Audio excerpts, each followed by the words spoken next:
Hey guys, welcome back to a new class. তোমালোক সকলোকে আলোচনা একাডেমি এডুকেশ্যনৰ অন্য এটা ক্লাছলৈ স্বাগতম জনাইছো আৰু আজিৰ ক্লাছটো তোমালোকৰ লগত আমি ডিসকাশন কৰিম তোমালোকৰ ক্লাছ 10 ইলেক্টিভ জিওগ্ৰাফি যেটো তোমালোকৰ 6 নম্বৰ চেপ্টাৰটোৰ নাম হৈছে ভাৰতবৰ্ষৰ আঞ্চলিক ভূগোল। এই পাঠটোৰ পৰা তোমালোকৰ যিমানখিনি HSLC আৰু প্ৰি টেষ্টত আহিব পৰা কমন কোৱেশ্চনছ আছে গোটেইখিনি আজিৰ ক্লাছত ডিসকাশন কৰিম। গতিকে তুমি যদি ক্লাছ 10 ৰ এজন ষ্টুডেন্ট হয় ক্লাছটো সম্পূৰ্ণ শেষলৈকে চাবা আৰু ইয়াত দেখুৱা তোমালোকৰ কোৱেশ্চন বিলাকৰ প্ৰায় 99% কোৱেশ্চন তোমালোকৰ কমন পৰিব এক্সামত। গম পাইছা নাই? গতিকে ক্লাছটো সম্পূৰ্ণ শেষলৈকে অলপ মনোযোগ সহকাৰে চাই থাকিবা, তেতিয়া তোমালোকে গম পাই যাবা যে কি ভাৰতবৰ্ষৰ আঞ্চলিক ভূগোল এই পাৰ্টিকুলাৰ লেসনটোৰ পৰা তোমালোকৰ কোনখিনি কোৱেশ্চন কমন পৰিব। অলৰাইট, তো এক নম্বৰ কোৱেশ্চনটোৱে হৈছে যে কি ভাৰতৰ মুঠ মাটিকালি কিমান, অৰ্থাৎ প্ৰশ্নটোত সুধিছে যে কি এখন পৃথিৱীৰ স্থলভাগৰ কিমান % ভাগ ভাৰতবৰ্ষই একুৱাৰ কৰি আছে। ইটস মিন টোটেল এৰিয়া সাৰফেসটো সুধিছে। পৃথিৱীৰ মানে পৃথিৱীত যিমান মাটি আছে, ঠিক আছে, সেই মাটিৰ কিমান পাৰ্চেন্ট সাৰফেসত ভাৰতবৰ্ষই লৈ আছে গম পাইছানে? তো তোমালোকে জানা পৃথিৱীৰ আটাইতকৈ ডাঙৰ দেশখনৰ নাম আছে ৰাছিয়া আটাইতকৈ বেছি মাটি আগুৰি আছে। তো ভাৰতবৰ্ষৰ কিমান পাৰ্চেন্ট লৈ আছে মন কৰাচোন বাৰু। ইয়াত আমি কি লিখিম, ভাৰতবৰ্ষৰ মুঠ মাটিকালি সংখ্যা হৈছে প্ৰায় 32,87,263 বৰ্গ কিলোমিটাৰ। গম পালানে বাৰু? এতিয়া তোমালোকে বহুতে কিতাপৰ মতে ইয়াত নাপাবও পাৰা, তোমালোকৰ বহুতে বেলেগ কিতাপ পঢ়া আই নো। এতিয়া তোমালোকক ইয়াত যেটো পৰিমাণ দেখুৱা গৈছে এই পৰিমাণটো তোমালোকৰ টোটেলি নতুন পৰিমাণ হয়, গম পাইছে? এইটো আপ টু ডেট পৰিমাণ হয়, এইটো আমি ইন্টাৰনেটৰ পৰা আৰু আমি আৰ্টিফিচিয়েল ইন্টেলিজেন্স ইউজ কৰি পিনে এইটো পৰিমাণ তোমালোকক দেখাইছো। গতিকে এইটো পৰিমাণহে তোমালোকে পৰীক্ষাত লিখিবা, এইটো পৰিমাণহে তোমালোকৰ শুদ্ধ। মানে আমি যদি ইংৰাজীত ক'বলৈ যাওঁ আমাৰ টোটেল ইণ্ডিয়াৰ টোটেল যদি আমি এৰিয়া ৱাইজত চাব যাওঁ তেনেহ'লে 3,287 মিলিয়ন স্কোয়াৰ কিলোমিটাৰ, বুজিলা? তো এইটোহে তোমালোকৰ শুদ্ধ পৰিমাণ, গতিকে এইটো তোমালোকে মনত ৰখাই থৈ দিবা। এইটো প্ৰশ্ন তোমালোকৰ 1 মাৰ্কৰ পৰিবই কমন, তোমালোকে চাবা মই যদি মিছা কৈছো। ওকে, পৰীক্ষা দিয়াৰ পিছত তোমালোকে পাবাই গম কথাবিলাক সঁচা কৈছিলো নে মিছা কৈছিলো। ওকে, ভাৰতবৰ্ষৰ স্থলভাগৰ সীমান্তৰ দৈৰ্ঘ্য কিমান? টোটেল ইয়াৰ দৈৰ্ঘ্য হৈছে 15,200 কিলোমিটাৰ। এই পৰিমাণটো, এই যিটো পৰিমাণটো তোমালোকে চাই থৈ দিবা, এইটো তোমালোকৰ পৰীক্ষা লিখিবলৈ আহিব পাৰে।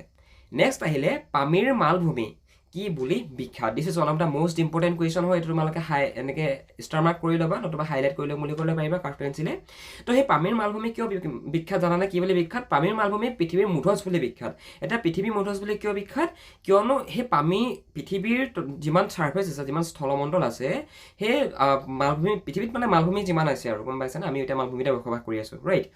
মানে পামিৰ সেই যিডোখৰ এৰিয়া, সেই এৰিয়াডোখৰ হাই এল্টিটিউডত অৱস্থিত, মানে পৃথিৱীৰ আটাইতকৈ মানে ওপৰৰ ভাগ বুলি আমি ক'ব পাৰোঁ। মানে ইয়াত মাউণ্টেইনৰ কথা কোৱা নাই, কিন্তু মালভূমি বেলেগ বস্তু, গম পাইছানে? ইয়াত মাউণ্টেইনৰ কথা কোৱা নাই। এইটো পামিৰ এই ঠাইডোখৰ পৃথিৱীৰ আটাইতকৈ হাই এল্টিটিউডত আছে কাৰণে ইয়াক মানে আমি পৃথিৱীৰ মুধচ বুলি কওঁ। তো তোমালোকৰ পৰীক্ষা যদি আহি যায় দেন বুজি পালা কিয় আমি কওঁ পৃথিৱীৰ মুধচ বুলি। এইটো কাৰণে কওঁ কিয়নো ই বহুত বেছি ওপৰত অৱস্থিত, ই হাই এল্টিটিউডত অৱস্থিত। সেইটো কাৰণে আমি ইয়াক কি বুলি কওঁ? পামিৰ মালভূমিক পৃথিৱীৰ মুধচ বুলি আমি কওঁ। বুজিলানে বাৰু? খুবেই চিম্পল হয় এইবিলাক আনচাৰ। আৰু তোমালোকে বুকখন ডাউনলোড কৰি ল'ম বুলি ক'লেও পাৰিবা, ডেছক্ৰিপশ্যনত লিংক আছে। এখন আমি সম্পূৰ্ণ আলোচনা একাডেমি এডুকেশ্যনে লিখিছোঁ। তোমালোকৰ কাৰণে সম্পূৰ্ণ শুদ্ধকৈ আৰু চমুকৈ কুৱেশ্যন আনচাৰবিলাক দিয়া গৈছে ইয়াতে, যাতে তোমালোকৰ ইজি হয় মনত ৰখাবৰ কাৰণে। অ'কে, ৰাজস্থানৰ আটাইতকৈ ডাঙৰ হ্ৰদটোৰ নাম কি? হ্ৰদ মানে লেক, গম পাইছানে বাৰু? ৰাজস্থানৰ আটাইতকৈ ডাঙৰ হ্ৰদটোৰ নাম হৈছে, লেকটোৰ নাম হৈছে সম্বৰ হ্ৰদ, মানে সম্বৰ লেক। এতিয়া তোমালোকৰ যিসকল ইংলিছ মিডিয়ামৰ ষ্টুডেণ্টছ আছে তেওঁলোকৰ কাৰণে ইয়াত দেখিছানে বাৰু আহি গৈছে, what is the largest lake in Rajasthan? ৰাজস্থানৰ আটাইতকৈ ডাঙৰ হ্ৰদটো কি? তো আমি কি বুলি লিখিলোঁ? আমি লিখিলোঁ ইয়াতে সম্বৰ সল্ট লেক, ডাইৰেক্ট বা সম্বৰ লেক বুলি তোমালোকে লিখিব পাৰা। অ'কে, পূব উপকূলৰ 4টা হ্ৰদৰ নাম লিখা। পূব উপকূলৰ 4টা হ্ৰদৰ নাম লিখিব কৈছে। ইয়াত ঢেৰ হ্ৰদ আছে, কিন্তু আমাক 4টা হ্ৰদ লিখিব কৈছে। আৰু এইটো প্ৰশ্নত তোমালোকৰ 1 নম্বৰে আহিব। তোমালোকে নাভাবিবা যে কি ইয়াত দাদা 4টা উত্তৰ লিখিব কৈছে গতিকে 4 নম্বৰ আহিব। ন, তোমালোকৰ ইয়াত 1 নম্বৰে আহিব।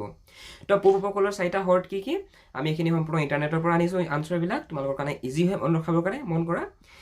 ইয়াতে তোমালোকে চিল্কা হ্ৰদৰ কথা লিখিব পাৰা, অথবা পুলিকট হ্ৰদৰ কথা লিখিব পাৰা। দেখিছানে? পুলিকট হ্ৰদৰ কথা লিখিব পাৰা, নতুবা চিল্কা হ্ৰদৰ কৃষ্ণা হ্ৰদৰ কথা লিখিব পাৰা, তাৰপৰা কলেন হ্ৰদৰ কথা লিখিব পাৰা, নতুবা উৰিষ্যা লেকৰ কথাও লিখিব পাৰা, উৰিষ্যা হ্ৰদৰ কথাও লিখিব পাৰা। তো ঢেৰ হ্ৰদ আছে। তো তোমালোকৰ নিজৰ ওপৰত ডিপেণ্ড কৰে তোমালোকে কোনকেইটা লিখা। আৰু ইয়াত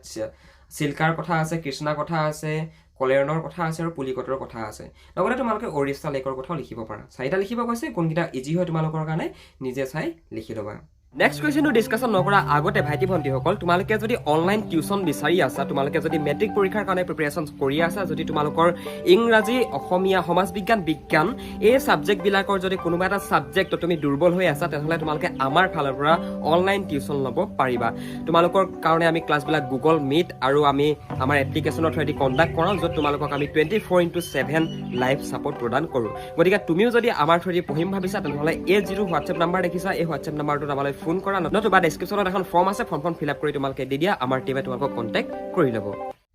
অ'কে নেক্সট প্ৰশ্ন হৈছে গংগা নদীৰ উৎস কি অৰ্থাৎ গংগা নদীখন ক'ৰ পৰা ওলাইছে বহুতে এইটো প্ৰশ্নৰ উত্তৰ পৰীক্ষাত চাই যায় আৰু কমন পৰে তোমালোকৰ নহয় জানো তোমালোকে আমাক কমেণ্ট কৰি জানো আমাক টেক্সট কৰিলে আমি গম পাই যাওঁ তোমালোকৰ প্ৰায়সকলে আমাক পাৰ্চনেলি যেতিয়া মেছেজ কৰা আমি গম পাই যাওঁ যে এইটো প্ৰশ্ন তোমালোকৰ কমন পৰিছিল বুলি তো গংগা নদীৰ উৎস কি গংগা নদীৰ উৎস মানে হৈছে গংগা নদীখন ক'ৰ পৰা আহিছে তো আমি ইয়াত শুদ্ধ উত্তৰ কি লিখিম গংগা নদীৰ উৎস হৈছে হিমালয়ৰ গংগোত্ৰী হিমবাহ আমি এনেকুৱা ধৰণে অসমীয়াত ধুনীয়াকৈ লিখিব পাৰোঁ এইটো তোমালোকৰ 1 মাৰ্কৰে আহিব এতিয়া চোৱা ইয়াতে দুটা বিশ্বাস আছে এটা জিঅ'গ্ৰাফিকেলি আমি যদি ভৌগোলিকভাৱে চাওঁ তেনেহ'লে আমি সম্পূৰ্ণ দেখি থাকিম আমি ইণ্টাৰনেট নতুবা মেপৰো দেখিম যে কি গংগা নদীখন ক'ৰ পৰা ওলাইছে জিঅ'গ্ৰাফিকেলি মানে সেই হিমালয়ৰ সেই গংগোত্ৰী হিমবাহৰ পৰাই ওলাইছে তো ইয়াৰ লগে লগে মানে বহুতে জানাই তোমালোকে আমাৰ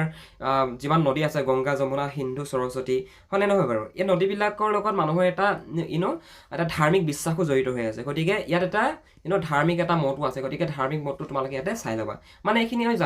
জানিবলগীয়া কথাটো সেইটো কাৰণে তোমালোকক ইয়াতে দেখুৱাই দিয়া হৈছে তোমালোক যিসকল ইংলিছ মিডিয়ামৰ ষ্টুডেণ্টছ আছে তেওঁলোকৰ উজু হ'ব বুজি পোৱাত অ'কে ভাৰতৰ প্ৰধান দ্বীপপুঞ্জ কেইটা কি ভাৰতৰ প্ৰধান দ্বীপপুঞ্জ কেইটা কি বাৰু একেবাৰে ইজি আনচাৰ হয় নহয় জানো ভাৰতৰ প্ৰধান দ্বীপপুঞ্জ কেইটা হ'ল আন্দামান নিকোবৰ দ্বীপপুঞ্জ আৰু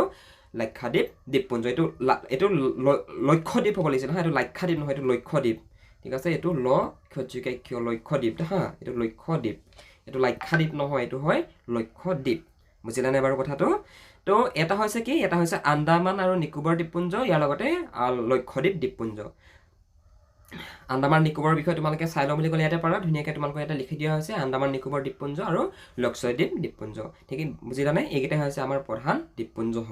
আমাৰ ইণ্ডিয়াৰ প্ৰধান দ্বীপপুঞ্জ মানে দেখিছানে প্ৰশ্নটোত আমাক কি সুধিছিলে ভাৰতৰ প্ৰধান দ্বীপপুঞ্জ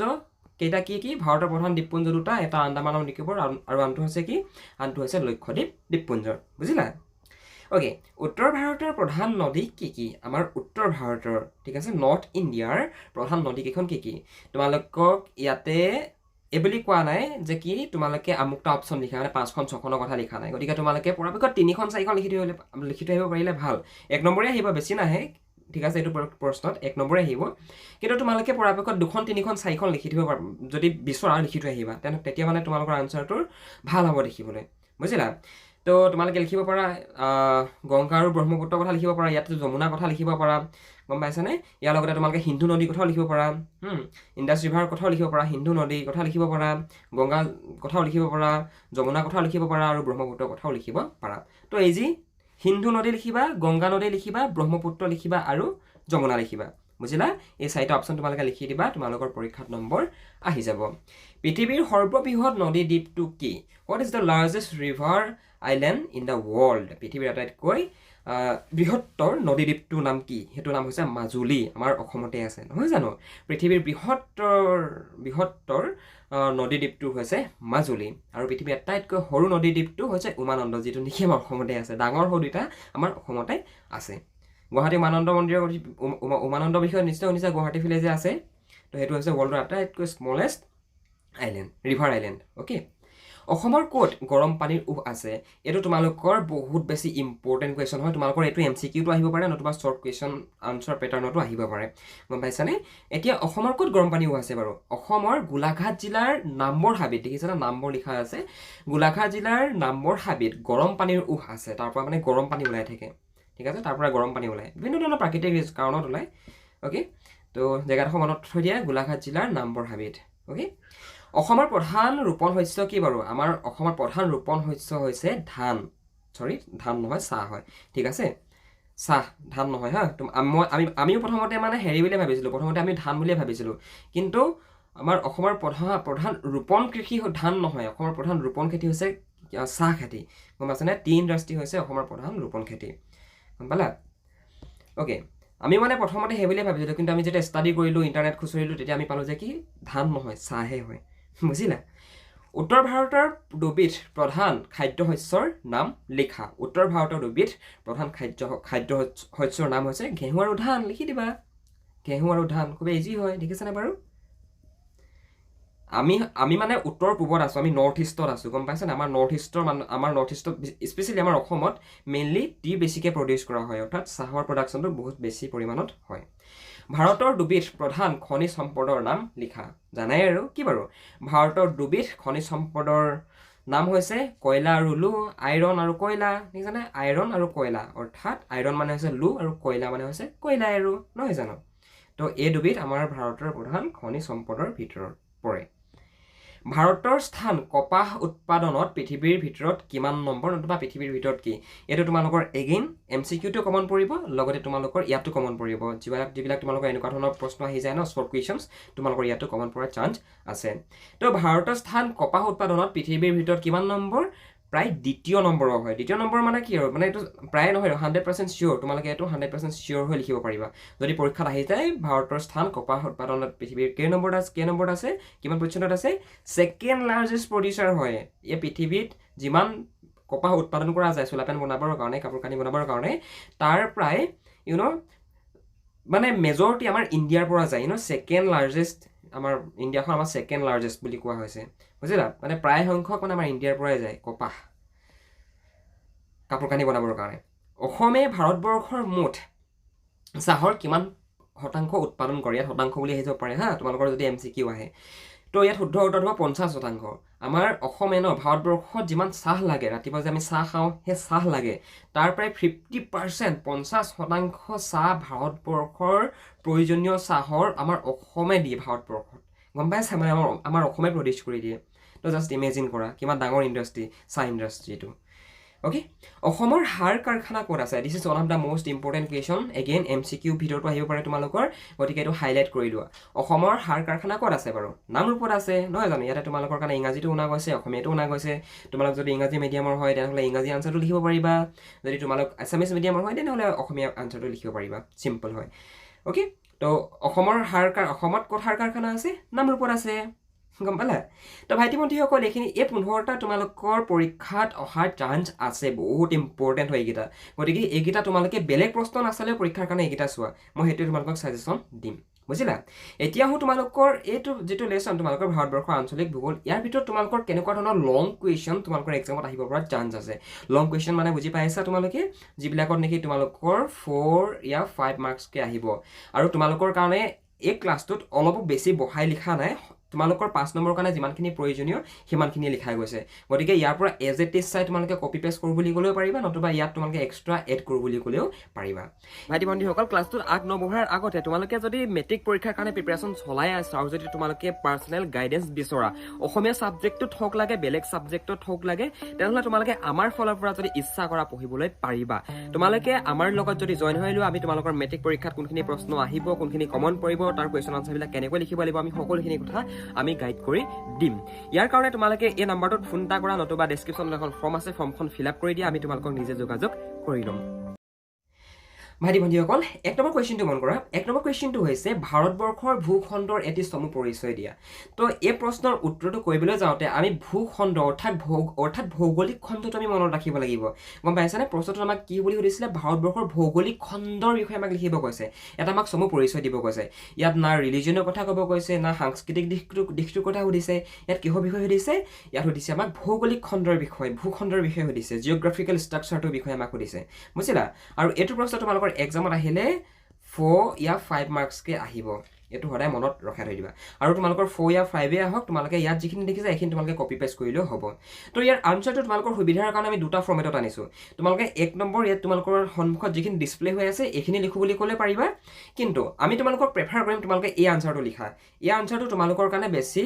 ৱেল অৰ্গানাইজ ভাবে আছে গম পাইছা ভাৰতবৰ্ষৰ ভৌগোলিক খণ্ডৰ এটা চমু টোকা লিখা নতুবা এটা চমু পৰিচয় দিয়া সেই প্ৰশ্নটো তোমালোকে এই আনচাৰটো যদি তোমালোকে লিখা তোমালোকৰ ইয়াতে বেছি ভাল ইম্পেক্ট পৰিব এইটো মানে ৱেল অৰ্গানাইজ ভাবে আছে এই একদম তোমালোকে কপি আৰু পেষ্ট কৰি দিম বুলি ক'লে হ'ল তোমালোকৰ হৈ যাব বুজিলা ওকে এছিয়া মহাদেশৰ অন্তৰ্গত আৰু পৃথিৱীৰ উত্তৰ গোলাৰ্ধত অৱস্থিত ভাৰতবৰ্ষ বিশ্বৰ সপ্তম বৃহত্তম দেশ এছিয়া মহাদেশৰ অন্তৰ্গত আৰু পৃথিৱীৰ উত্তৰ গোলাৰ্ধত অৱস্থিত ভাৰতবৰ্ষ হৈছে এই বিশ্বৰ সপ্তম বৃহত্তম দেশ অৰ্থাৎ 7 লাৰ্জেষ্ট নেশ্যন অথবা 7 লাৰ্জেষ্ট কাণ্ট্ৰি আৰু ভাইটি ভণ্টিসকল তোমালোকে এটা কথা মন কৰিবা তোমালোকৰ যিহেতু এই প্ৰশ্নটোত তোমালোকৰ ভাৰতবৰ্ষৰ ভৌগোলিক খণ্ডৰ বিষয়ে লিখিব গৈছে গতিকে এই ষ্টাডিংটো তোমালোকে এনেকুৱা ধৰণে কৰিব লাগিব তোমালোকে বেলেগ আকৌ এক্সট্ৰা কিবা তাত এড নকৰিবা ইয়াত যি ধৰণে আছে তোমালোকে এই ধৰণে মানে এজ ইট ইজ ইয়াৰ পৰা চাই তোমালোকে লিখিবা পৰীক্ষাত ঠিক আছে নোট কৰি লোৱা বহিত এইটো প্ৰশ্ন তোমালোকৰ কাৰণে সম্পূৰ্ণ শুদ্ধকৈ ৱেল অৰ্গেনাইজভাৱে আছে অ'কে ভাৰতবৰ্ষত স্থানভেদে ভিন্ন প্ৰকাৰৰ জলবায়ু প্ৰাকৃতিক পৰিৱেশ আৰু আৰ্থসামাজিক বিভিন্নতা দেখিবলৈ পোৱা যায় ভাৰতবৰ্ষত কি বুলি কৈছে স্থানভেদে ভিন্ন প্ৰকাৰৰ জলবায়ু প্ৰাকৃতিক পৰিৱেশ আৰু আৰ্থসামাজিক বিভিন্নতা দেখিবলৈ পোৱা যায় উদাহৰণস্বৰূপে তোমালোকে দিল্লীলৈ মন কৰা দিল্লীলৈ মন কৰা আমাৰ নৰ্থ ইষ্টৰ অসমলৈ মন কৰা তুমি মেঘালয়লৈ মন কৰা মণিপুৰ মন কৰা বিহাৰ মন কৰা তুমি প্ৰত্যেকখন ষ্টেটতে প্ৰত্যেকখন ৰাজ্যতে জলবায়ুটো ডিফাৰেণ্ট পাবা তুমি প্ৰাকৃতিক পৰিৱেশ জলবায়ু খাদ্য সম্ভাৰ কৃষ্টি সংস্কৃতি এইবিলাক তুমি বেলেগ পাবা ডিফাৰেণ্ট পাবা নহয় জানো তো সেইটো কথাকে ইয়াত কৈছে ভাৰতবৰ্ষত বৰফেৰে আবৃত হিমালয় অঞ্চলত অতি শীতল জলবায়ু আৰু ৰাজস্থানৰ দৰে ঠাইত শুকান বালিময় মৰুভূমিত অতিপাত গৰম জলবায়ু দেখিবলৈ পোৱা যায় তো ইয়াত কি বুলি ক'লে মন কৰা ভাৰতবৰ্ষত বৰফেৰে আবৃত হিমালয় অঞ্চল অতি শীতল তুমি যদি হিমালয় ফালে যোৱা আমাৰ ইণ্ডিয়াৰ তেতিয়া দেখিবা যে কি তাত বহুত বেছি ঠাণ্ডা হয় বহুত বেছি তাত বৰফ পৰে হয় নাই মানে সেইবিলাক ঠাণ্ডা সেইকাৰণে বৰফ পৰে তাত আৰু আনহাতে যদি তুমি আমাৰ ৰাজস্থানলৈ যোৱা ভাৰতবৰ্ষৰ এখন ৰাজ্য হৈছে ৰাজস্থানলৈ যদি তোমালোকে যোৱা ৰাজস্থানত থাৰ মৰুভূমি নামৰ এখন মৰুভূমি আছে তো ৰাজস্থানত মানে খোৱা পানী বহুত একাল মানে তাত বহুত বেছি গৰম হয় তাত মানে কি বুলি ক'ম মানে ৰাজস্থানৰ প্ৰায়বিলাক অঞ্চল মানে মৰুভূমি আবৃত বুজিলা আমাৰ অসমতো মৰুভূমি বুলিবলৈ মতো নাই কিন্তু তুমি যদি ৰাজস্থান যোৱা তেতিয়াহ'লে তাত তোমালোকে মৰুভূমি পাবা আমাৰ অসমৰ নিচিনা এটা একদম গ্ৰীনাৰী আমাৰ অসমত যেনেকৈ সেউজীয়া পৰিৱেশ এটা আমি দেখোঁ ন ওলাই গ'লে গছ গছনি দেখোঁ ঠিক তেনেকুৱা ধৰণে তোমালোকে ৰাজস্থানত নেদেখা তো সেই ডাইভাৰ্চিটিটোৰ কথা ইয়াতে কৈছে আণ্ডাৰষ্টেণ্ড ভাৰতবৰ্ষত কোনো ঠাইত অতিপাত বৃষ্টি হৈ বানপানীৰ সৃষ্টি কৰা আমি দেখিবলৈ পোৱাৰ লগতে আনহাতে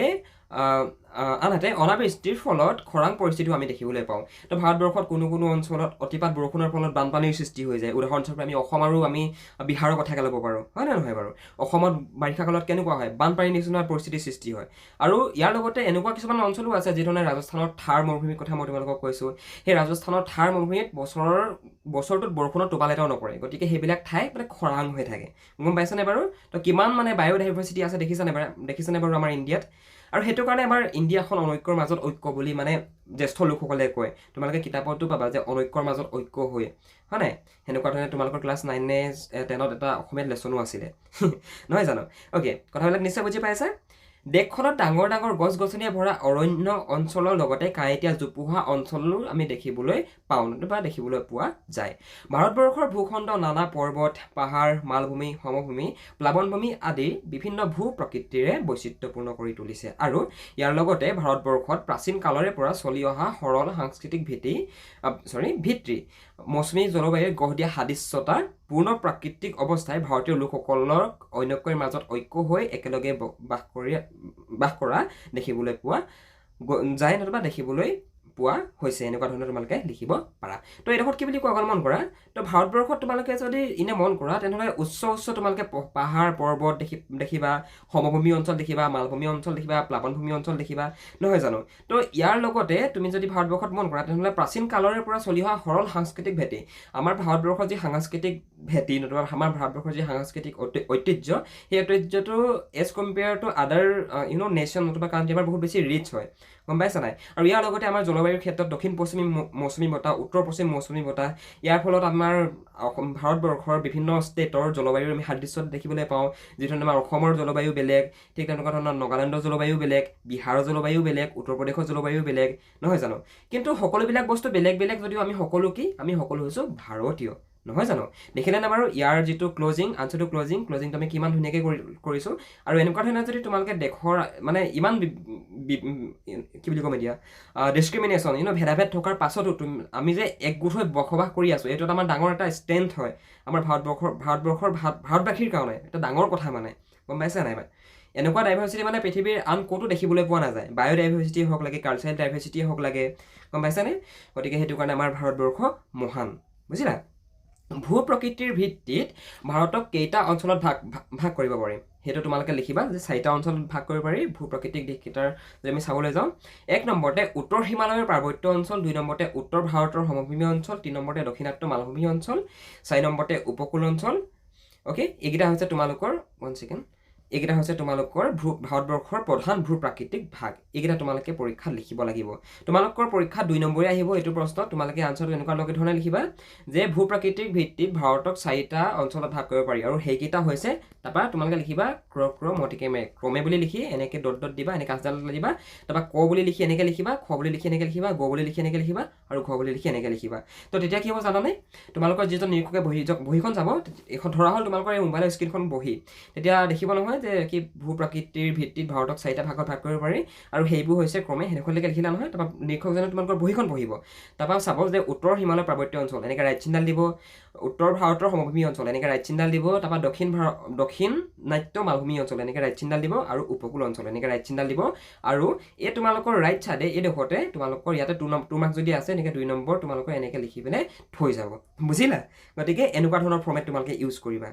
অকল নেক্সট কুৱেশ্যনটো ডিছকাশ্যন নকৰাৰ আগতে তুমি যদি মেট্ৰিক পৰীক্ষাৰ কাৰণে প্ৰিপেৰেশ্যন চলাই আছা আৰু যদি তুমি ইংৰাজী বিষয়টোত এতিয়াও দুৰ্বল হৈ আছা তেনেহ'লে আমাৰ থ্ৰুৱেদি তোমালোকে পঢ়িব পাৰা আমি তোমালোকক মেট্ৰিক পৰীক্ষাত ইংৰাজী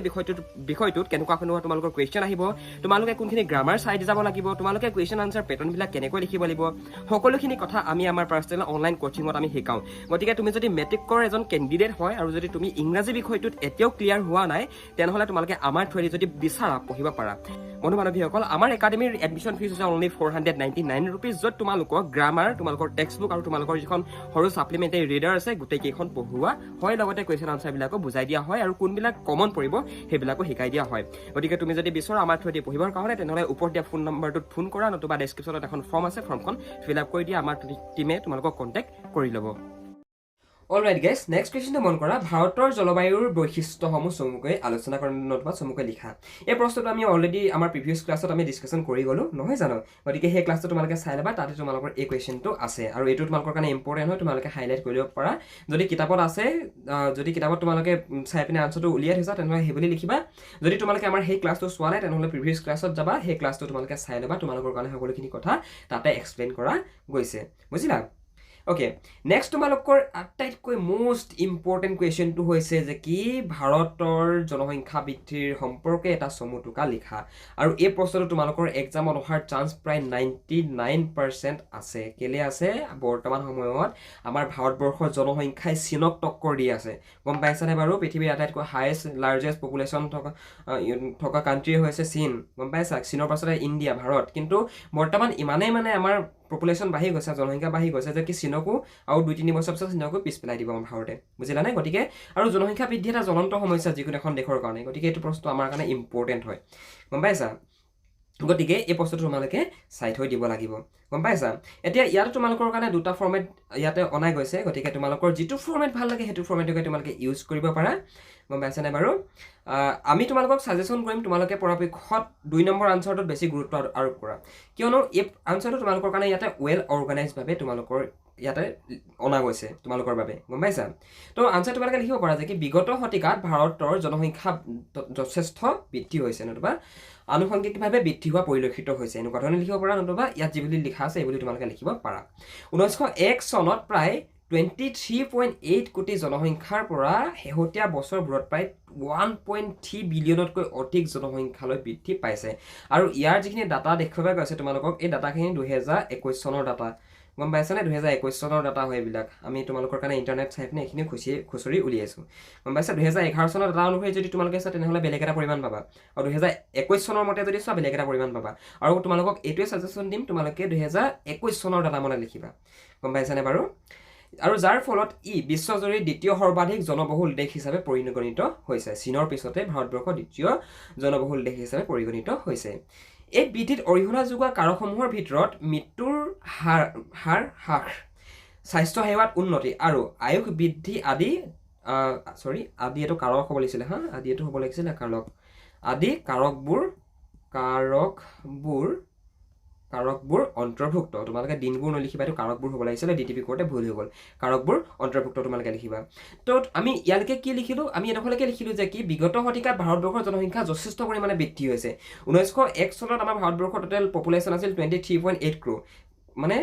23.8 কোটি এতিয়া ইয়াৰ পৰৱৰ্তী পৰ্যায়ত কিন্তু আমাৰ শেহতীয়া বছৰবোৰত মানে আমাৰ ভাৰতবৰ্ষৰ যি পপুলেশ্যন যি জনসংখ্যা সি বৃদ্ধি হৈ পিনে প্ৰায় 1.3 বিলিয়নৰকৈ পাৰ হৈ গৈছে আৰু ইয়াৰ ফলত কি হৈছে চীনৰ পিছতে ভাৰতবৰ্ষ পৃথিৱীৰ ভিতৰতে দ্বিতীয় বৃহত্তম জনসংখ্যা থকা দেশ হিচাপে আমি স্বীকৃতি পাইছোঁ গম পাইছা পৰিগণিত হৈছোঁ আৰু এই যে জনসংখ্যা বৃদ্ধি হৈছে এই জনসংখ্যা কিয় বৃদ্ধি হৈছে গম পোৱা নে এই জনসংখ্যা বৃদ্ধি হৈছে বিভিন্ন ধৰণৰ কাৰণত এক নম্বৰতে হৈছে মৃত্যুৰ হাৰ হ্ৰাস পাইছে চিকিৎসা সেৱাৰ উন্নতি হৈছে ডাক্তৰ আহিছে গম পাইছেনে চিকিৎসা আমাৰ হস্পিটেলবিলাক বহুত বেছি ডেভেলপ হৈ গ'ল তো সেইটো কাৰণে মানুহৰ আজিকালি বহুত বেছি মাৰাত্মক বেমাৰ হ'লেও মানুহজনক মানে বচাই ৰাখিব পৰা যায় গম পাইছেনে তো সেইটো কথা আমি লিখিব পাৰোঁ ইয়াৰ লগতে আমি বিভিন্ন ধৰণৰ পইণ্ট আছে আমাৰ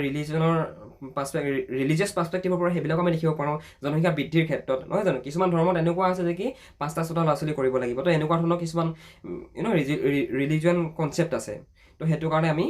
সেইখিনি কথা অন্তৰ্ভুক্ত কৰিব পাৰোঁ কিন্তু আমি ইয়াতে সদ্যহতে কৰোৱা নাই বুজিলা অ'কে পৰিয়াল পৰিকল্পনাৰ পদক্ষেপৰ জৰিয়তে জনসংখ্যা বৃদ্ধি ৰোধ কৰাৰ প্ৰচেষ্টা চলোৱাৰ পিছতো দ্ৰুত নগৰায়ন আৰু সাংস্কৃতিক কাৰকে উচ্চ বৃদ্ধিৰ হাৰ বজাই ৰাখিছে তো পৰিয়াল পৰিকল্পনাৰ পদক্ষেপ অৰ্থাৎ তোমালোকে দুদিনমান আগতে শুনিছিলা চাগে যে কি দুটাতকৈ অধিক যদি কাৰোবাৰ যদি চিলড্ৰেন থাকে ল'ৰা ছোৱালী থাকে দেন সি গভৰ্ণমেণ্টৰ চাকৰি নাপায় তো মেবি তোমালোকে শুনিছা চাগে এই কনচেপ্টটো ৰাইট গভৰ্ণমেণ্টৰ চাকৰিৰ কাৰণে তোমাৰ দুটাতকৈ কম ল'ৰা ছোৱালী থাকিব লাগিব শুনিছিলা চাগে তো এই বিভিন্ন ধৰণৰ এনেকুৱা ধৰণৰ আঁচনি চৰকাৰে আনিছিলে কিন্তু ইয়াৰ পৰৱৰ্তী পৰ্যায়তো আমাৰ যি পপুলেশ্যনৰ ইনক্ৰিজৰ যিটো কণ্ট্ৰল সেই কণ্ট্ৰলটো আমি আনিব পৰা নাই আণ্ডাৰষ্টেণ্ড তো সেইটো পইণ্ট মানে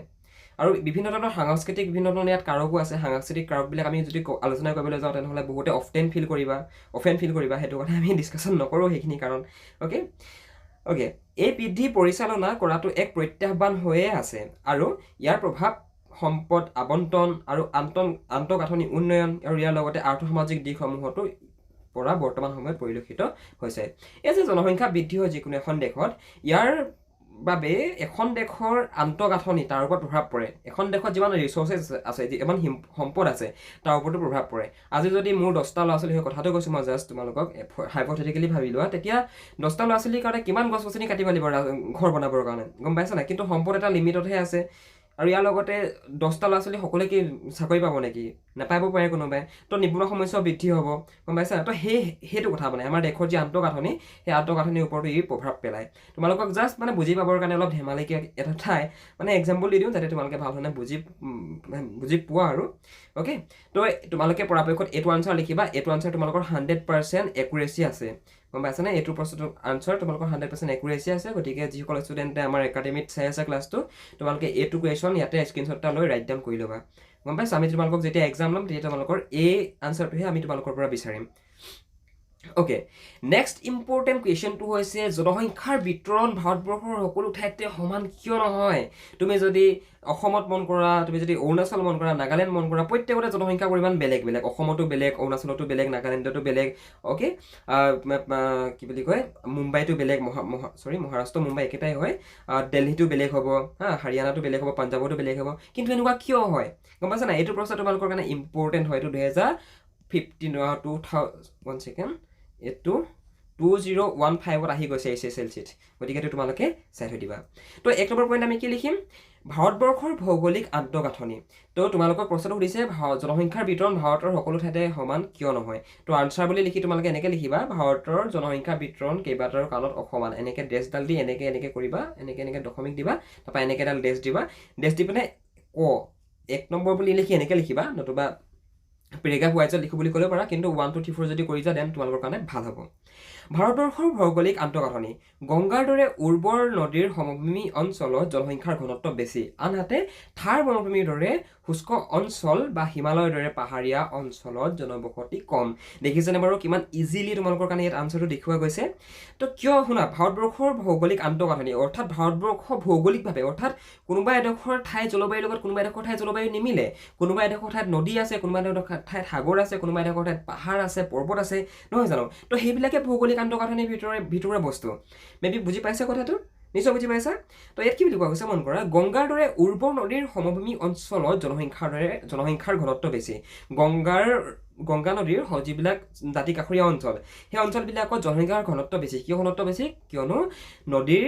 যিবিলাক উপকূলীয় অঞ্চল যিবিলাক নদীৰ কাষৰীয়া অঞ্চল সেই অঞ্চলবিলাক জেনেৰেলি কৃষি কৰ্মৰ কাৰণে উপযোগী আৰু সেইটো কাৰণে তাত মানুহে অধিক মানুহ মানে তাতে জীৱ যাপন কৰিব যাব বিচাৰে মানে এটা মৰুভূমিত মানুহ থাকিব নে যিডোখৰ ঠাইত বেছিকৈ শস্য হয় খেতি বাতি হয় তাত থাকিব মানুহ অবভিয়াছলি য'ত বেছিকৈ কৃষি কাৰ্য হয় এগ্ৰিকালচাৰ হয় তাতেতো বেছিকৈ মানুহ যাব ন চিম্পল লজিক বুজিলেনে বাৰু আৰু ইয়াৰ লগে লগে থাৰ আছে তোমাৰ ৰাজস্থানত সেই ৰাজস্থানৰ থাৰ মৰুভূমিৰ দৰে যিবিলাক শুকান অঞ্চল যিবিলাক মৰুভূমি অঞ্চল আৰু ইয়াৰ লগতে হিমালয়ৰ দৰে যিবিলাক পাহাৰীয়া বহুত ঠাণ্ডা অঞ্চল সেই ঠাণ্ডা অঞ্চলত জনবসতি খুবেই হেৰেঙা কিয়নো তাত মানুহে থাকিবলৈ নোৱাৰে কষ্ট হয় এতিয়া থাৰ মৰুভূমিত তুমি থাকিব পাৰিবা নেকি গৰমে তোমাক মাৰি পেলাব বুজি পাইছানে এতিয়া তুমি যদি হিমালয়ত থাকিব যোৱা তেতিয়া তুমি ঠাণ্ডাত কঁপি থাকিবা মানে সেইবিলাক বসবাসৰ কাৰণে জীৱন যাপনৰ কাৰণে উপযোগী অঞ্চল উপযোগী ঠাই নহয় বুজি পালা ওকে নেক্সট আহিলে অৰ্থনৈতিক ক্ষেত্ৰফল এইটো পইণ্টটো তোমালোকে লিখিবা এইটো তোমালোকৰ 2 নম্বৰ পইণ্ট এইটো খ পইণ্ট বুলি তোমালোকে এনেকৈ বনাই ল'বা তো ঔদ্যোগিক কেন্দ্ৰ আৰু নগৰ কেন্দ্ৰসমূহে চাকৰি আৰু উন্নত আন্তঃগাঁথনিৰ সন্ধানত অধিক লোকক নগৰৰ প্ৰতি আকৰ্ষণ কৰে যাৰ বাবে গ্ৰাম্য অঞ্চলতকৈ নগৰীয়া অঞ্চলত অধিক লোকে বসবাস কৰা পৰিলক্ষিত হয় জেনেৰেলি আমি যিবিলাক উদ্যোগ যিবিলাক ইণ্ডাষ্ট্ৰি ঠিক আছে সেই ইণ্ডাষ্ট্ৰিবিলাক আমি জেনেৰেলি ক'ত দেখোঁ টাউনত দেখোঁ নহয় জানো আমাৰ যিবিলাক নগৰ আছে নগৰবিলাকতে কিবা এটা ডাঙৰ ডাঙৰ ইণ্ডাষ্ট্ৰি আহি পিনে তাতেতো নিজৰ কাম কাজ চলাব আৰম্ভ কৰে বিজনেছবিলাক এষ্টাব্লিছ হয় গম পাইছানে তো সেইটো কাৰণে মানুহে জীৱিকাৰ উদ্দেশ্যত জীৱিকা বিচাৰি মানুহে কি কৰে গাঁৱৰ পৰা চহৰলৈ যায় য'ত ইণ্ডাষ্ট্ৰি আছে য'ত উদ্যোগ আছে তাত কাম কৰিলেতো মানুহে পইচা পাব ন আৰু সেইটো কাৰণে নগৰৰ মানুহবিলাক ক'ত যায় গাঁৱৰ মানুহবিলাক ক'লৈ যায়গৈ নগৰলৈ যায়গৈ আৰু সেইটো কাৰণে গাঁৱতকৈ নগৰত জনবসতি ঘন গাঁৱত বহুত হেৰেঙা কিন্তু নগৰত ঘন হয় বুজিলা তুমি এনে মন কৰা শিৱসাগৰ টাউনত তুমি যোৱা মই শিৱসাগৰ টাউনত যোৱা নতুবা তোমাৰ গাঁওখনত যোৱা গাঁওখনত মানুহ বেছি দেখিবা নে টাউনত বেছি দেখিবা টাউনত মানুহ বেছি দেখিবা বুজিলা ওকে যাৰ বাবে গ্ৰাম্য অঞ্চলতকৈ নগৰীয়া অঞ্চলত অধিক লোকে বসবাস কৰা পৰিলক্ষিত হয় তো তোমালোকে এইটো পইণ্ট ইয়াত যি ধৰণে আছে সেই ধৰণে এজ ইট ইজ লিখি দিবা তো যদি কনচেপ্টটো বুজি পালা নহয় ইজিলি লিখিব পাৰিবা আৰু এইবিলাক আমি দৈনন্দিন দেখি থকা বস্তু হয় এনেকুৱা নহয় যে কি আমি তোমালোকৰ কাৰণে বহুত বেছি মানে বহুত বেছি ডাঙৰ টান কনচেপ্ট আনিছোঁ সেনেকুৱা নহয় মানে আমি দৈনন্দিন জীৱনত যিখিনি দেখি আছোঁ সেইখিনি আৰু এইখিনি সম্পূৰ্ণ কুৱেশ্যন আনচাৰ আলোচনা একাডেমি এডুকেশ্যনৰ হয় যদি কিবা ভুল হয় তাৰ কাৰণে সম্পূৰ্ণ দায়ী আলোচনা একাডেমি এডুকেশ্যনৰ হয় বুজিলা আৰু এইখিনি ভুল নহয় আমি বহুত বেছি ষ্টাডি কৰি তোমালোকৰ কাৰণে এই আনচাৰখিনি ইয়াতে দেখুৱাইছোঁ বুজিলা ওকে নেক্সট তোমালোকে ঐতিহাসিক কাৰণ লিখিব পাৰা ঐতিহাসিক কাৰণ মানে চোৱা ঐতিহাসিক ঘটনা আৰু প্ৰব্ৰজনৰ আৰ্হিৰ সময়ৰ লগে লগে জনসংখ্যাৰ বিতৰণক গঢ় দিছে যাৰ বাবে নিৰ্দিষ্ট এক জনবিশ্বাসৰ বাবে কোৱা এক নিৰ্দিষ্ট অঞ্চলত জনসংখ্যা কম আৰু বেছি হোৱা দেখিবলৈ পোৱা যায় তো ঐতিহাসিক কাৰণো আছে এতিয়া চোৱা আমি আমাৰ অসমৰ ক্ষেত্ৰতে যদি তুমি চাবলৈ যোৱা আমাৰ অসমৰ মানুহবিলাক জেনেৰেলি আমি টাই আহোমসকলৰ কথা যদি আমাৰ কথা কওঁ মই টাই আহোম হয় আমি ক'ৰ পৰা আহিছিলোঁ আমি চীনৰ চান মালভূমিৰ পৰা আহিছিলোঁ পাটকাই পৰ্বত পাৰ হৈ 1228 খ্ৰীষ্টাব্দত ৰাইট এতিয়া সেইটোতে আমি যদি ইয়ালৈ প্ৰব্ৰজন কৰি আহিলোঁ কিয়নো এই ঠাইডোখৰ জলবায়ু আমাৰ কাৰণে উপযোগী আছিলে ঠিক আছে খাম আছিলে খাম মানে লাহেকৈ আখাম হ'ল অসম নামৰ উৎপত্তি তোমালোকে নিশ্চয় জানা তো এডোখৰ ঠাই জনবসতি কিমান হ'ব সেইডোখৰ ঠাইত কিমান মানুহে বসবাস কৰে এইখিনি ইয়াৰ লগত মানে আমাৰ ঐতিহাসিক কাৰণো জড়িত হৈ আছে এতিয়া আমাৰ অসমৰ মানুহবিলাক তুমি যদি আমাৰ অসমৰ মূলটো নিপটো যদি চাবলৈ যোৱা তেনেহ'লে জেনেৰেলি অসমতেতো পাবা ন আৰু আমাৰ অসমৰ মানুহবিলাকৰ যি মানে পইণ্টটো বুজি পাইছেনে বাৰু জেনেৰেলি আমাৰ যিটো অৰিজিনটো আমাৰ অসমতেতো মেইনলি এতিয়া বৰ্তমান আমি পাওঁ বুজি পাইছা নাই তো সেইটো এটা কাৰণ ঐতিহাসিক কাৰণটো তোমালোকে লিখিব পাৰা ইয়াত যি ধৰণে আছে সেই ধৰণে আৰু প্ৰব্ৰজনৰ কথাও লিখিব পাৰা তোমালোকে নেক্সট আহিলে জলবায়ু আৰু সম্পদ কি বুলি লিখিবা মন কৰা পানীৰ সুবিধা অনুকূল জলবায়ু আৰু প্ৰাকৃতিক সম্পদে মানুহক প্ৰায় আকৰ্ষণ কৰে পানীৰ সুবিধা অনুকূল জলবায়ু মানে যি জলবায়ু সকলোৰে কাৰণে উপযোগী খুব ভাল মানে এই বস্তুবিলাকে মানুহক প্ৰায় আকৰ্ষণ কৰে যাৰ বাবে অধিক প্ৰাকৃতিক সম্পদ তথা ভাল খোৱা পানীৰ সন্দৰ্ভত মানুহে এক নিৰ্দিষ্ট স্থানক নিজৰ স্থায়ী বসতি হিচাপে বাছি লোৱা দেখিবলৈ পোৱা যায় আৰু তাৰ বাবে কোনো এক অঞ্চলত জনবসতি ঘন আৰু হেৰেঙা হোৱা পৰিলক্ষিত হয় নতুবা দেখিবলৈ পোৱা যায় তোমালোকে দেখিবলৈ পোৱা যায় এটো কাটি পেনে পৰিলক্ষিত হয় বুলি লিখিব পাৰা মানে একেটাই বুজায় কিন্তু পৰিলক্ষিত হয় যদি এনেকে যদি তোমালোকে লিখা তেনেহলে আনসাৰটো অকমান বেছি ধুনীয়া লাগিব বুজিলা তো চোৱা যিবিলাক ঠাইত নেচাৰেল ৰিসোৰ্সেস প্ৰাকৃতিক সম্পদ বেছিকে থাকে সেইবিলাক ঠাইতো মানুহে বাস কৰিবলৈ যায় ন যত নেকি একো নাপায় তাত মানুহ থাকিব যাব নে যত সব বস্তু পায় তাত যাব এতিয়া যোৰহাটত খোৱা পানী বহুত বেছি প্ৰবলেম হয় কিন্তু আমাৰ শিৱসাগৰত ইমান এটা নহয় বাৰু এতিয়া যোৰহাটৰ সেই যিডোখৰ ঠাইত খোৱা পানীৰ প্ৰবলেম হয় সিহঁতৰ কেতিয়াবা লাগে যে কি নে খোৱা পানী ভাল থকা জেগা এডোখৰলৈ যাব পৰা হেতেন এতিয়া ৰাজস্থানত থাৰ মৰুভূমিৰ কথা চোৱা থাৰ মৰুভূমিত পানী পাবলৈ নাই তাত বহুত তললৈকে ডিলিং কৰিব লাগিব তেতিয়াহে আমি পানী পাম কিন্তু আমাৰ অসমৰ শিৱসাগৰ ডিষ্ট্ৰিক্টত চোৱা 20 ফুট পুতিলে পানী ওলাই যায় 20 ফুট পাইপ বহাই দিয়া পানী ওলাই গ'ল গম পাইছানে এতিয়া ৰাজস্থানতকৈ আমাৰ ইয়াত মানুহ বেছি হয় আমাৰ মানে অসমৰ শিৱসাগৰ জিলাত মানুহ বেছি হয় নে নহয় মানে ৰাজস্থানত থাৰ মৰুভূমিত যিমান মানুহ আছে বুজি পাইছানে বাৰু তো সেইটো কনসেপ্ট হয় মানে তো মেবি বুজি পালা কনসেপ্টটো যদি ক্লিয়াৰ হ'ল দেন ইজিলি পৰীক্ষা লিখিব পাৰিবা এণ্ড আই থিংক গাইজ তোমালোকে ক্লাছটো বহুত বেছি ভাল পালা বহুত বেছি এনজয় কৰিলা যদি ভাল লাগিলে তোমালোকৰ বন্ধু বান্ধৱীক আমাৰ একাডেমিত জইন হ'বলৈ তোমালোকে ক'ব পাৰা আমাৰ একাডেমিত জইন হ'বলৈ এই যেটো তোমালোকে ফোন নাম্বাৰ দেখি যা ফোন নাম্বাৰটোত ফোন কৰিব পাৰা আৰু আমাৰ ফালৰ পৰা এটা পাৰ্চনেল ক্লাছ ল'ব পাৰা গুগল মিটত তোমালোকৰ যিমান ডাউটছ আছে সকলো ডাউটছ আমি লাইভ তোমালোকক সলভ কৰি দিম তোমালোকৰ পঢ়া শুনাৰ ক্ষেত্ৰত যিমান ডাউটছ আছে সকলোখিনি আমাৰ লগত তোমালোকে ডিছকাশ্যন কৰিব পাৰিবা গতিকে যিসকল ষ্টুডেণ্টে আমাৰ ইয়াতে জইন হৈ পঢ়িব বিচৰা তোমালোকে আমাৰ ইয়াতে ফোন কৰি জইন হ'ব পাৰিবা ঠিক আছে তো thank you so much for ৱাচিং দিছ ভিডিঅ' ক্লাছ যদি ভাল লাগিলে বন্ধু বান্ধৱীৰ লগত শ্বেয়াৰ কৰিবলৈ নাপাহৰিবা বাই বাই